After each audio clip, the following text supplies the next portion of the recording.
Mari sama-sama katakan bersama saya dan ikuti gerakan ini. Ada 3B. Berpegang teguh. Mari sama-sama, yang di rumah juga. Sekali lagi, berpegang teguh, berpengharapan, berbagi mengasihi. Kita ulang ya. 3, berpegang teguh, berpengharapan, berbagi mengasihi. 2, ya. Berpegang teguh, berpengharapan, berbagi mengasihi. Hujan lebat turun. Berita anugerah kita juga ayatnya tadi menegaskan itu. Konteksnya adalah tidak sekedar hujan biasa, tetapi bagian kita adalah hujan badai. Ini daerah Depok, Ibu Bapak, gak jauh-jauh. Bahkan ini terakhir Sumatera, Kalimantan, daerah yang katanya penuh juga dengan masih banyak hutan, pohon-pohon, terjadi banjir. Karena banyak anak sungai dan curahan air itu luar biasa. Banyak yang mengungsi, Ibu Bapak. Kalau kita di Jakarta mungkin sedikit-sedikit menikmati, saya gunakan kata menikmati sebagai reflektif, memasuki khotbah atau sabda ini. Hanya sedikit menikmati. Tetapi saudara-saudara kekasih kita, teman-teman kita, keluarga besar kita yang tinggal tadi di pulau yang lain, provinsi yang lain di Indonesia, khususnya dalam era masih kita pandemi ini, mengalami hujan badai. Rumah-rumah rusak, minimal atap-atap gedung tercopot.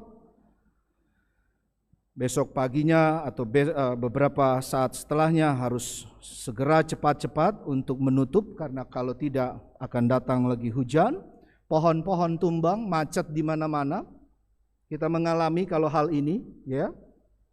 Lalu kita mulai lagi berkeluh kesah, bersungut-sungut, dan menyalahkan siapapun yang bisa kita salahkan, dan membenarkan diri kita langsung tidak langsung.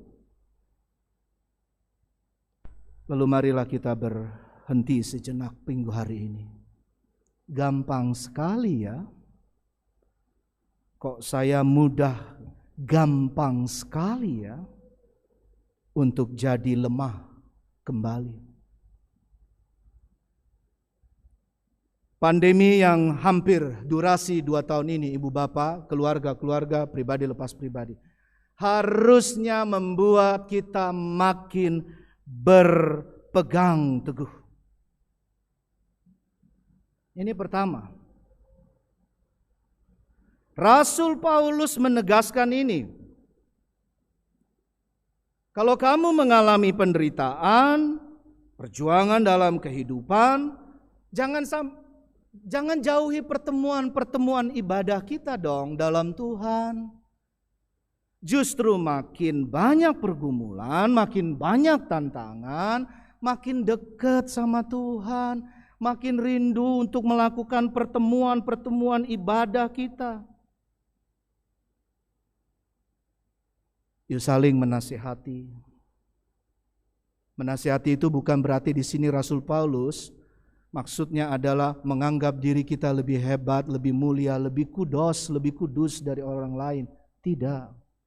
Atau bahkan tadi tergoda untuk menyalahkan pihak-pihak atau orang lain dan membenarkan diri kita. Tetapi mari kita bersama, katanya tadi, untuk semakin giat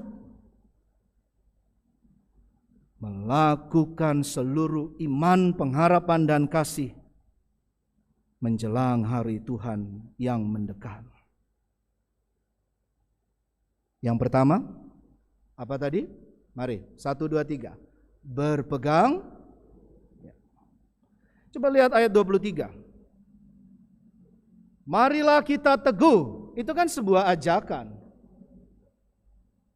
Jadi ada yang sudah mulai lalai, ada yang mulai boring, bosen dengan imannya, dengan kehidupan spiritualitasnya, tapi juga karena begitu banyak terpaan dera pergumulan, tantangan tadi dalam kehidupan di konteks bagian ini. Coba lihat sekarang ini.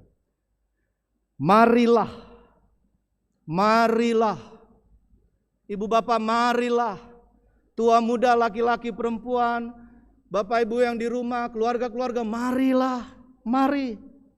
Ini bukan Lusindo yang ajak, ini firman Tuhan. Kita teguh berpegang pada pengakuan tentang pengharapan kita, sebab Ia yang menjanjikannya. Apa ibu bapak? Tuhan itu setia. Kita itu seperti pohon yang diberikan air terus. Jadi lihat hujan itu sebagai berkat. Refleksikan dengan hidup kita yang dicurahkan begitu banyak kesempatan, hikmat, bijaksana, penemanan, kasih sayang. Kalau sampai hari ini kita masih hidup di tengah pandemi, itu berarti ada maksud Tuhan, bukan? Kalau nafas ini masih diberi oleh Tuhan, kalau degup jantung ini masih berdegup, diberikan, dikaruniai oleh Tuhan di tengah pandemi ini, atau minimal mari refleksikan, kalau kita masih bisa tarik nafas panjang seperti ini, itu berarti Tuhan mau kita berpegang teguh dalam iman, bukan? Dia tidak pernah meninggalkan kita. Dia tidak pernah melupakan kita. Nah, bagiannya adalah berpegang teguh itu juga harus dimunculkan menjadi berkat juga bagi orang. Jadi kita disirami berkat Tuhan, tapi juga kita juga membawa pertumbuhan kita. Yang kedua tadi apa Bapak Ibu setelah berpegang teguh? Apa? Iya, pengharapan. Yuk sama-sama yuk berpegang teguh, nanti berpengharapan. Dari pertama 3 ya. Berpegang teguh, berpengharapan. Kepada siapa? Pada Tuhan. Orang yang bisa berpengharapan pada Tuhan, itu hidupnya sukacita. Selalu bersyukur. Karena dia percaya Tuhan selalu sertai dia, Tuhan akan selalu berkati keluarganya, Tuhan akan selalu urapi anak-anaknya dalam studi mereka, dalam pekerjaan mereka, atau Tuhan akan selalu memberkati pekerjaan mereka sendiri, ibu bapak, kita semua. Tuhan juga akan berkati dalam seluruh bisnis, dagang, usaha, apapun. Yang sekarang semua orang tampaknya lagi berusaha, bergeliat untuk naik, bangkit lagi. Tuhan akan berkati komunikasi suami istri. Baru kemarin MPHB, jangan lupa masuki bagian Natal sebentar lagi. Untuk dalam keluargamu ada pengharapan. Jangan pupus. Jangan cepat lunglai. Tapi kita akan rapuh Pak Lusindo. Iya. Yang bilang kita kuat ini siapa? Tidak ada. Tuhan ingin kita berpengharapan. Jadi ketika kita seperti pohon yang kecil itu, kita bisa bertumbuh terus. Pandemi, varian baru, COVID-19, varian-varian baru, Alpha, Beta, Delta, sampai MU. Tambah lagi hujan badai. Besok kita tidak tahu lagi, bukan? Ini bukan berarti kita mendoakan hal-hal yang buruk. Tapi tidak ada yang bisa mengalahkan pengharapan kita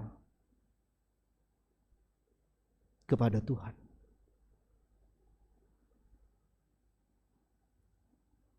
Mari datang pada Tuhan untuk lebih lagi membawa anggota keluarga, pribadi lepas pribadi kita kepada salib Tuhan.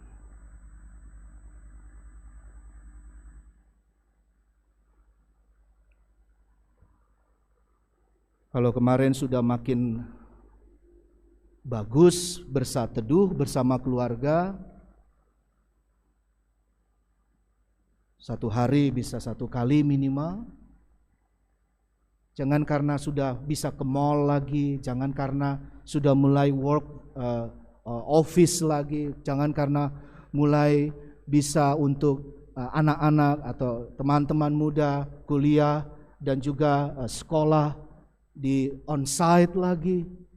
Yang tadinya proses pembelajaran jarak jauh, sekarang sudah mulai proses pembelajaran tatap muka.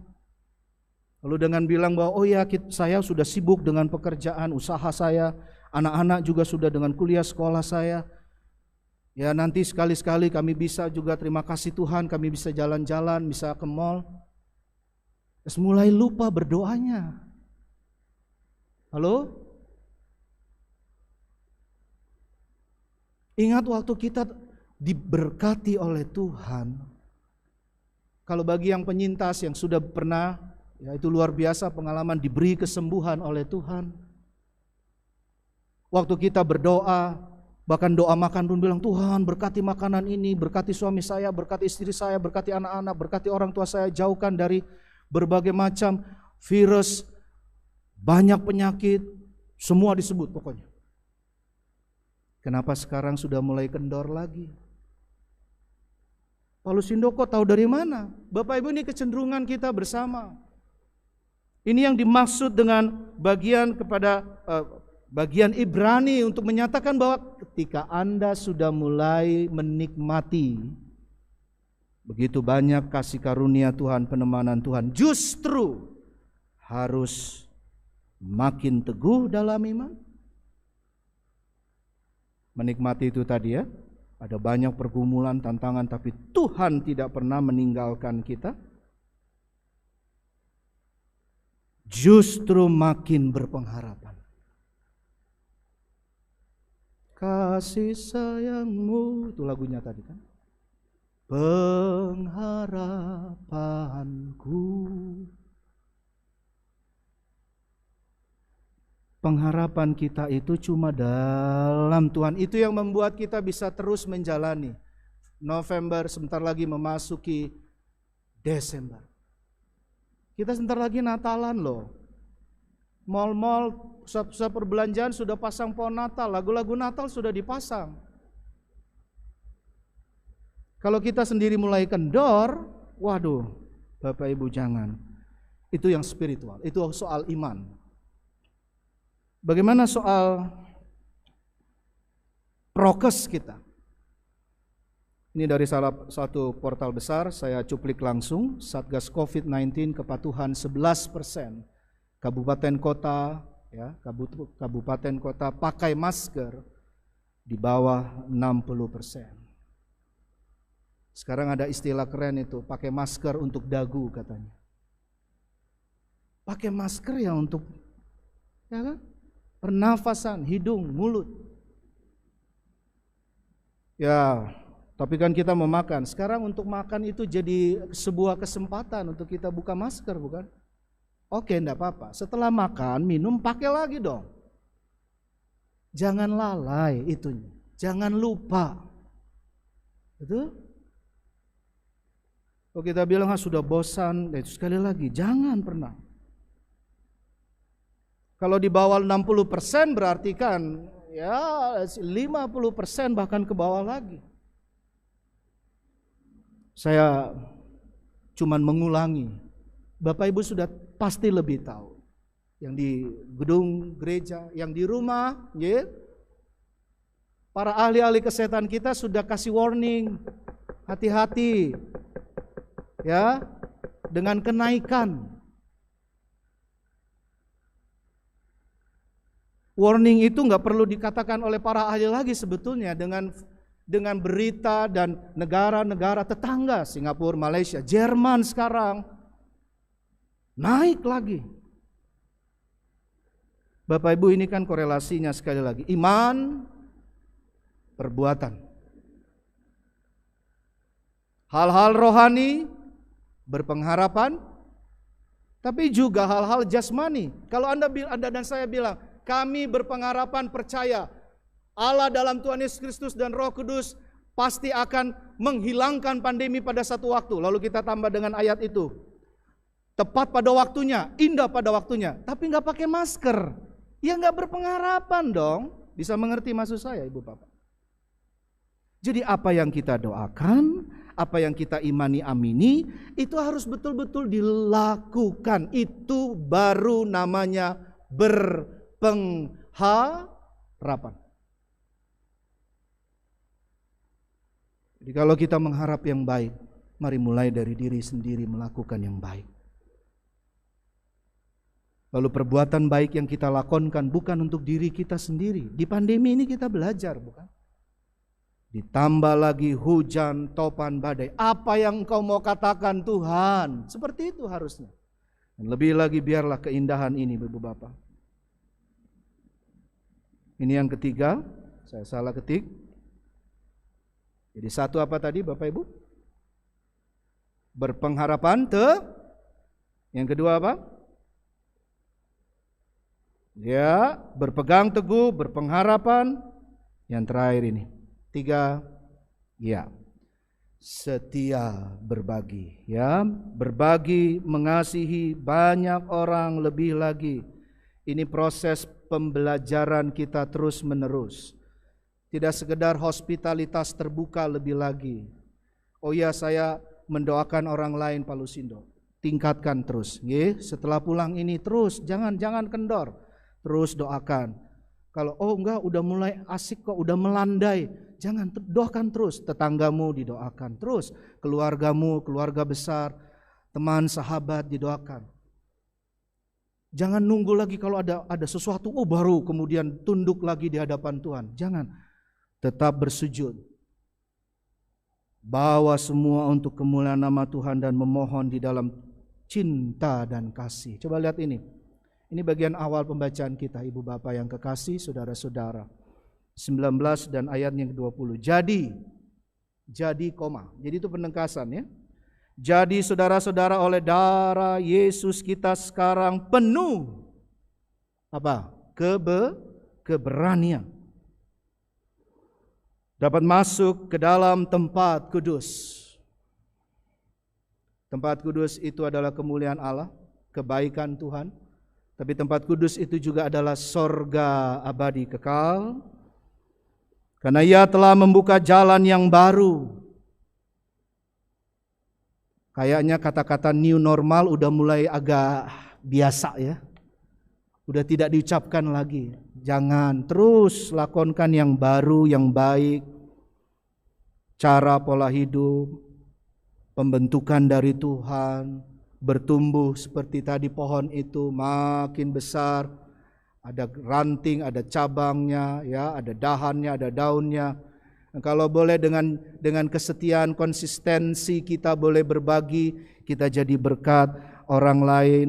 Kalau firman Tuhan bilang burung-burung di udara bahkan bisa membuat sarangnya dan boleh berlindung dalam pohonmu. Itu penggambaran perumpamaan biji sesawi. Kita ini biji sesawi kecil, jatuh, pecah, ya, ke tanah, harus jatuh, pecah. Apalagi dengan sakit penyakit, apalagi dengan ada yang meninggal dunia, kita berduka cita, kita betul-betul menangis. Tapi kalau tangisan kita hanya karena kehilangan, maka Bapak Ibu kita nggak memiliki keberanian itu. Desember akan masuk, kita akan Natalan, Christmas is family, Natal adalah keluarga. Tapi ingat, setelah Natal kita akan masuk ke tahun baru. Bagaimana? Apakah kita betul boleh siap? Ya, kita tidak tahu Pak Lusindo besok apa yang terjadi. Justru kalau tidak tahu, datang kepada Tuhan dan kita lebih berani masuk ke dalam tempat kudusnya. Berdoa, membuka firman, sama-sama menguatkan, sesibuk apapun saling menguatkan, saling membawa kebahagiaan, humor, memberikan penopangan, terus begitu. Karena lihat ini, Ia telah membuka jalan yang baru dan hidup bagi kita melalui tabir, yaitu dirinya sendiri.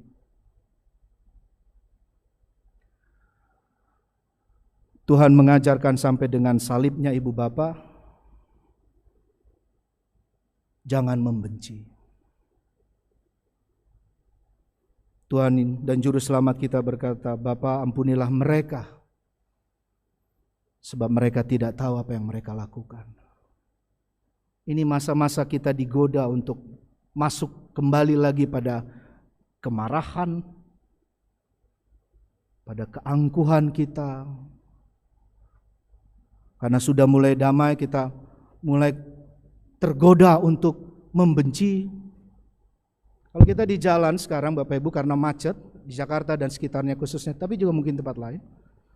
Kemarin, ini saya alami. Coba renungkan sedikit. Ini kecil tapi renungkan. Itu hampir tidak ada motor atau mobil yang membunyikan klaksonnya untuk yang lain. Di pandemi kemarin. Coba renungkan apa yang sedang saya katakan. Tapi sekarang ini kalau kita di jalan raya, itu makin ada yang ten gitu. Betul? Karena merasa sudah aman. Merasa sudah aman. Lalu kemudian amannya dibawa menjadi hal yang tidak baik. Ayo bawa kepada Tuhan. Jangan mendendam, terus mengampuni. Ampuni, cintai semua orang. Jadilah sosok yang tidak menyakiti. Karena sudah mulai pulih, sekarang sudah boleh untuk menghakimi, bukan lagi mengkritik. Kritik itu masih ada positifnya. Menghakimi, membuli lagi boleh. Tidak boleh. Jangan dong. Ayo terus melayani. Beberapa hari kemarin kita kehilangan anggota jemaat, satu dari wilayah Pasar Minggu, almarhum Ibu Kasia. Tapi izinkan saya menghadirkan sosok beliau. Dari wilayah Kebayoran Baru, almarhum Bapak Triwarsono. Semua kita kenal wajah ini. Wajah dengan kumisnya yang menghiasi senyuman beliau. Dan rambutnya yang terakhir memang sudah mulai putih. Tapi jadi keren abis kan. Keren banget. Putih. Tapi yang bikin keren, bikin sukacita dan ngangenin kalau kita orang Jawa istilahnya. Yang ngangenin apa? Senyumannya itu.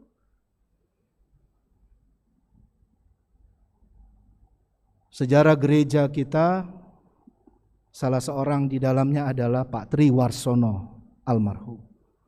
Beliau mantan majelis awal. Waktu kita masih numpang, ya, jelas-jelas saja, numpang di GKI Kebayoran Baru. Lalu Tuhan beri kompleks tanah yang luas ini. Praise the Lord, puji Tuhan. Nah, waktu memuji Tuhan, bersyukur pada Tuhan, ingat lagi, hargai lagi orang-orang yang terlibat. Sampai mereka para pekerja di kantor, koster dan security. Seluruh majelis, seluruh pelayan-pelayan ibadah. Ibu bapak saya mau kita lebih lagi mendukung di dalam doa bagi keluarga. Tuhan memberkati Mbak Ari dan keluarga, Mbak Sari, dan juga cucu-cucu dari Pak Triwarsono. Keluarga besar, Tuhan memberkati Pak John juga, adik beliau. Kita kenal juga. Ketika konser Metallica pecah di seberang Lebak Bulus, Bapak Ibu ada beberapa orang di sini juga yang menjadi saksi sejarah. Di dalamnya salah satunya Pak Tri lah, kurang lebih sebagai koordinator security yang datang ke seorang pengusaha besar yang namanya kita tahu untuk bagaimana pertanggungjawabannya. Mantan majelis jadi koordinator security, ya luar biasa. Terus yang terakhir sampai degup jantung terakhir, nafas terakhir beliau terus menyatakan kebaikan melayani Tuhan dengan melayani di perkumpulan IKA. Melayani mereka yang berduka cita. Tapi Tuhan sayang. Tuhan sayang kepada beliau, Tuhan sayang pada kita Ibu Bapak. Ada saat untuk melayani, ada saat untuk dilayani. Yuk, mari terus hidup dengan bahwa kebaikan, kesejahteraan, keselamatan orang lain, damai sejahtera orang lain itu urusan kita. Seperti Pak Triwarsono almarhum melakonkannya, meneladankan. Juga para pelayan-pelayan kita yang sudah mendahului kita. Yuk Bapak Ibu, mari kita pulang dengan tematik saat ini. Tuhan, aku juga mau, pakai aku. Ini aku, pakai aku. Ini aku, kami, utuslah kami. Siap? Mari kita lakukan hal 3 ini. 1, 2, 3. Berpegang teguh, berpengharapan, berbagi. Tuhan Yesus memberkati. Amin.